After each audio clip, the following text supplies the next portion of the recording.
Hey everybody, it's Mandy from Tropical Forge. So I'm coming to you from our short-term pantry, which I have really not talked about very much. I've showed our long-term pantry. I'll link my pantry tour in the description. That's where I keep all of the things that we can, our long-term storage for freeze-dried stuff, our freezers and fridges are in there, etc.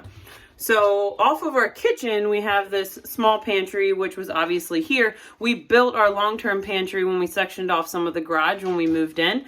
This we have done absolutely nothing with, short of just this hodgepodge of mess. So Zad has some time today. He's going to go to the hardware store, get the supplies we need. The plan is to build some shelves here that are on an angle so that we can adequately store my mason jars. So I have tons of freeze-dried powders and things in half-gallon mason jars, and right now they're just in the Lazy Susan in the kitchen, and it doesn't make any sense. Like, we can't find anything. It's probably too heavy for the Lazy Susan. So we're gonna do this, and I'll take you along as we do that. We're gonna put some extra shelves here, because when we go to Blessings of Hope, which I can link that video in the description also, we often get like clean store-bought things like Primal Kitchen mayo, or like these lemongrass shoots, or things.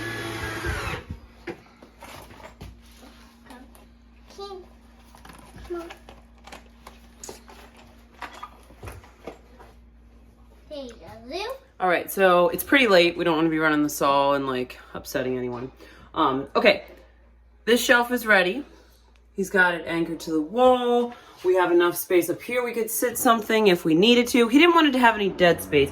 Down here, the idea, and I'll show you this once we fill everything in, but we can put our maple syrup jug, vinegar, etc. The idea is that we can put the half gallons on this shelf. We are probably going to wind up building some extra shelves over here because, shocking, I have more jars of freeze-dried things than I thought I did. All right, so Zad we should be finishing up this project today. What he's doing is putting kind of like a fascia board. No pressure. He's putting these boards on the front, and then we're going to cover them so that it all looks nice and wood and pretty. All right, guys, we are finally done. This really didn't take that long, and he did an awesome job. Zad's not super confident in his woodworking skills, but I think he did amazing. So up here, there's just some, dry goods like dried prunes, almond flour, potato flakes, etc. This is all of my freeze-dried powders, mostly freeze-dried. There might be a few dehydrated things in here, but that basically runs from ceiling to floor with half-gallon mason jars.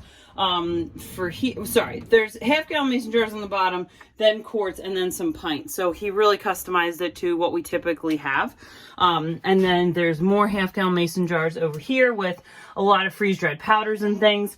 Some extras on the floor, freeze-dried pickles, freeze-dried eggs, things like that. And then in our crates, I sort of situated the crates by what we get into all the time. So this has like granola bars in it.